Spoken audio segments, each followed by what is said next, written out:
And I am here as a daughter as well. Moral support doon sa kanya. Thank you, ma'am. Okay, last three questions po tayo, ma'am. Next question, Miss Joyce Oo, Adra, kasi RNN. Jay, it's Uh, 8:05. yeah, No, may 9 a.m. meeting all right. ako. Sabi mo isang oras lang ito. Miss Joyce Adra, RNN News, then followed by Glenn Wego, Super Radio.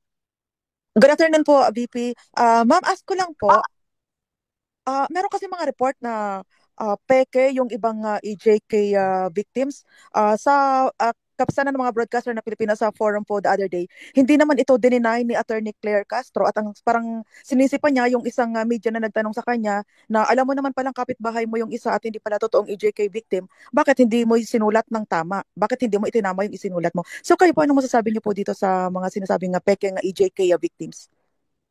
Thank you po. Nasabi ko nga kanina, Opo, ma'am, thank you. Nasabi ko nga kanina, ma'am, no, hindi ko alam paano umabot ito sa isang kaso. Wala talaga silang ebidensya at all for murder or crimes against humanity. Hindi ko alam.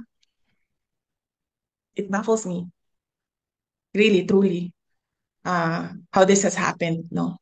So, kasali na din siguro dyan, ma'am, yung mga peking supposedly victims, no? Kasali na yan dyan. Kasi ito lahat ay gawa-gawa lamang unang-una ni Senator Trillanes noon. At syempre nakakuha siya ng, ano bang tawag yan?